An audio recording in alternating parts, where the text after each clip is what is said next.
ഇന്ന് നമുക്ക് ഒരു ചായ മുതൽ അടുത്തൊരു ചായ നേരം വരെയുള്ള കാര്യങ്ങൾ കാണാം കേട്ടോ. എഴുന്നേറ്റ് വരെയൊരു ചായ ഞങ്ങൾക്ക് രണ്ടുപേർക്ക് നിർബന്ധമാണ്. ആ ചായ കുടിച്ച് പിന്നെ ബ്രേക്ക്ഫാസ്റ്റ് ഒക്കെ കഴിച്ചു കഴിഞ്ഞപ്പോഴത്തേക്കും 2 കൊറിയർ വന്നിട്ടുണ്ടായിരുന്നു. ഈ കൊറിയർ അൺബോക്സ് ചെയ്യാൻ എനിക്ക് ഭയങ്കര ഇഷ്ടമാണ് കേട്ടോ. ഇതിൽ ആദ്യത്തെ ഐറ്റം ഒരു ഫോൺ ഹോൾഡറാണ്. ഇത് കാറിൽ യൂസ് ചെയ്യുന്ന ഫോൺ ഹോൾഡറാണ്. ഞങ്ങളിൽ ആദ്യം ഉണ്ടായത് സ്റ്റിക്ക് ചെയ്യുന്ന ടൈപ്പായിരുന്നു. അപ്പോൾ അത് ഡാമേജ് ആയപ്പോൾ നമ്മൾ ഈ ഒരു ഹോൾഡ് ചെയ്യുന്ന മിററിൽ ഹോൾഡ് ചെയ്യുന്ന ടൈപ്പ് വാങ്ങിച്ചതാണ് കേട്ടോ. നല്ലതാണ്.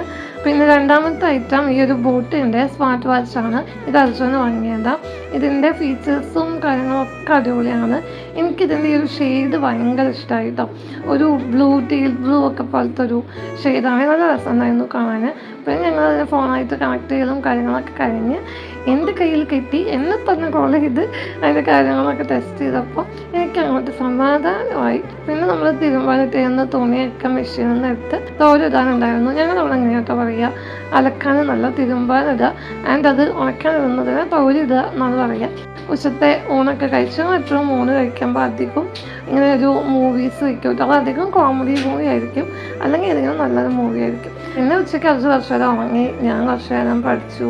അതൊക്കെ കഴിഞ്ഞ് നമ്മൾ വൈകുന്നേരത്തെ ചായയൊക്കെ കുടിച്ച് ഞാൻ വൈകുന്നേരം ചായയൊക്കെ കഴിഞ്ഞാൽ മുറ്റത്തേക്ക് ഇറങ്ങും.